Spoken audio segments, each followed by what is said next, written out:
You remember the laughter, don't you? That polite, condescending chuckle from your friends when you said you were going to retire at 45. The concerned look from your parents, the one that said, "Oh, you sweet, naive child." They all thought it was a fantasy, a pipe dream for the hopelessly optimistic. But here I am, typing this from a beach that isn't a 2-week vacation, but my backyard. And the secret wasn't a lottery ticket or a Silicon Valley booty python. It was a plan so brutally simple, so fundamentally opposed to the consumer religion we're all baptized in, that it seemed like madness to anyone on the outside. They were all following the same tired map. Work 40 years, save 10%, hope your 401k doesn't tank right before you quit.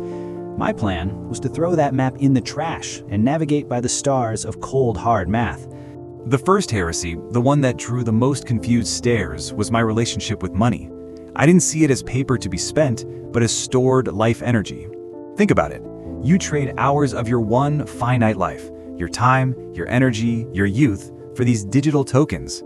And then what?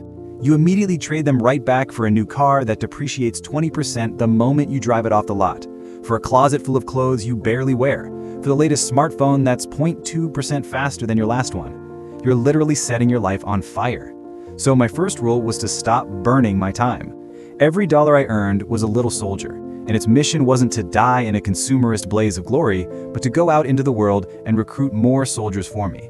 This is the core of what they call FIRE, financial independence, retire early.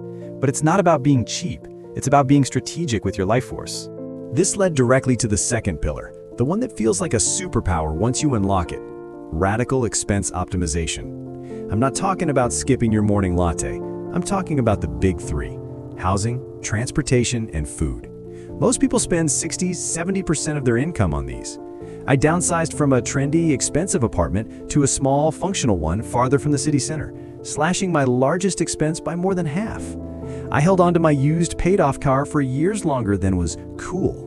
I learned to cook, not as a hobby, but as a financial tactic, cutting my food bill by nearly 70% compared to eating out.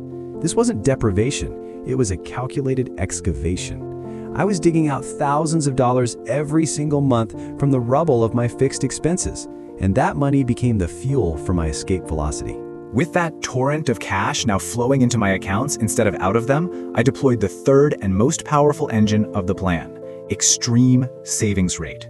While everyone was patting themselves on the back for saving 10–15%, I was targeting 60, 70, even 80% of my after-tax income. This is the mathematical heart of the machine. The higher your savings rate, the fewer years you need to work. There's a beautiful, elegant equation behind this. If you save 10% of your income, it will take you roughly 51 years of work to be able to retire. But if you save 70%, that number collapses to under 8.5 years.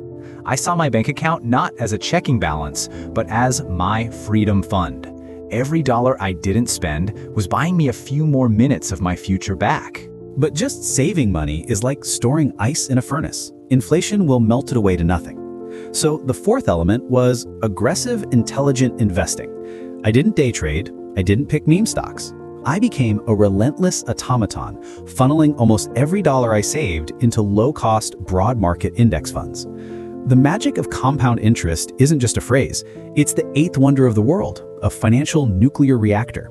You're putting your money to work in ownership of thousands of the most productive companies on Earth, and you're letting their growth and profits build upon themselves exponentially over time. A single dollar invested at age 25 is worth more than $5 invested at age 45. I was building a silent, automated business that worked 24/7, 365 days a year while I slept, while I ate, while I watched movies. My money was my most diligent employee. The final and most subtle part of the plan was a complete mindset shift. I stopped chasing status. I became utterly immune to advertising and social pressure. That new luxury car? That's not a car. That's a year of freedom you're driving around. The giant house with empty rooms? That's a decade of your life locked in a mortgage. I recalibrated my joy to things that were free or nearly free. Reading, hiking, deep conversations, learning a new skill, the simple luxury of time itself.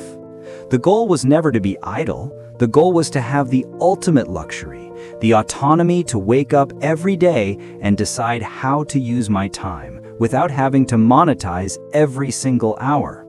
So yes, they laughed. They laughed at the used car, the small apartment, the frugal habits. But the joke's on them. I got my life back, and they're still trading theirs for stuff they don't need to impress people they don't even like. If you like this story, please subscribe for more.